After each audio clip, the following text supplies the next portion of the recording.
If I look at this question, ladies and gents, again, I'm going to approach it very systematically.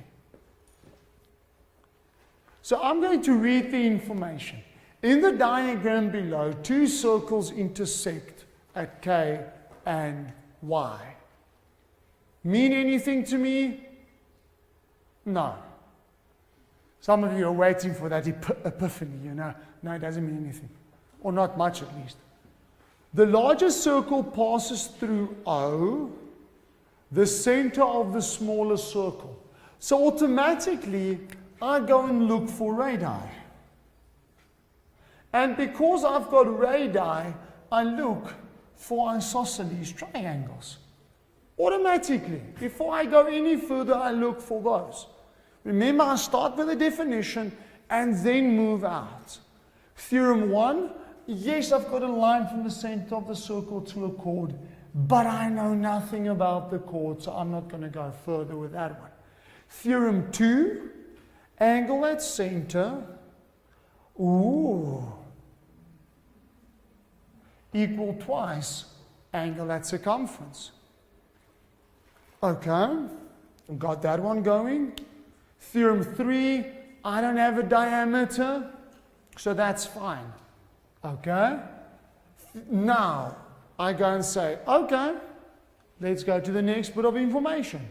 T is a point on the smaller circle with such that KT is the tangent. So I look for, first of all, theorem 7. Well, it's not I don't have a radius, so there's no theorem 7. I don't have two tangents, so I'm not using theorem 8. So I've got to look at theorem 9. Follow the tangent, make this angle, bring it together. That one is also x, because it's equal to W1, which is x. Okay, everyone's with me on that? Now, next up, I go to the next thing. Ty produced meters the largest circle at W. That's fine. That basically just means this is a straight line. Okay. Now, which theorems did I not look at? Theorem 4, 5, and 6. Don't forget about them. So I'm going to start by highlighting for myself the cyclic quad. Now again, I like to highlight bow ties because those are the ones that are the nicest. So automatically those two are equal, so that's also x. And because that is x, that one at the top is also x because they are equal. But now I mustn't forget that a bow tie is not just this way, but turn your head around. It really does feel weird, or turn your book around. And you'll see there's also a bow tie there. So that means that K2 is the same as W2. So this one in here is also x. Ladies and gents, I've answered the first part of the question for 8 marks. 1 mark for statement, 1 mark for reason. 1 mark for statement, 1 mark for reason. Now the second question and the third question. I would like you guys to pay attention to my approach towards the question. Not just the question itself, my approach towards it. It says, prove t equal to 90 minus x. Now some of you guys completely freak out. So where am I going to get 90 from? And where am I going to get x from? Guys, it doesn't matter. Get something that's equal to t.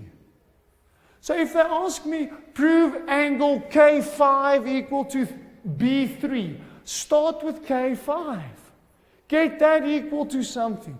Get B3 equal to something. And in the end, they'll hook up with each other. Don't be so fixated on what you want to prove it equal to. start with those angles. Now, all I know about t is it is a half of O1 and O2. Or, did I number this correctly? No, I didn't. This should be a 1, 2, 3, and 4. My apologies. So I can say that angle T is a half of O1 plus O4. Now I look and I ask, but how does this relate to X? Because remember, my first question was, get 4 angles that's equal to X.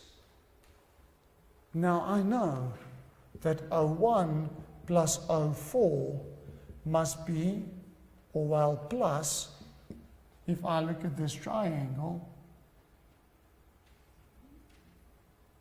plus K2 plus Y2 must be 180 degrees. So therefore, O1 plus O4 must be 180, and both of these are X. Therefore, angle T must be equal to a half of 180 and a half of 2X. And there I've proven it. Again, remember the monkey behind the mountains. I look where I want to go, and I look at what do I have to prove to get there.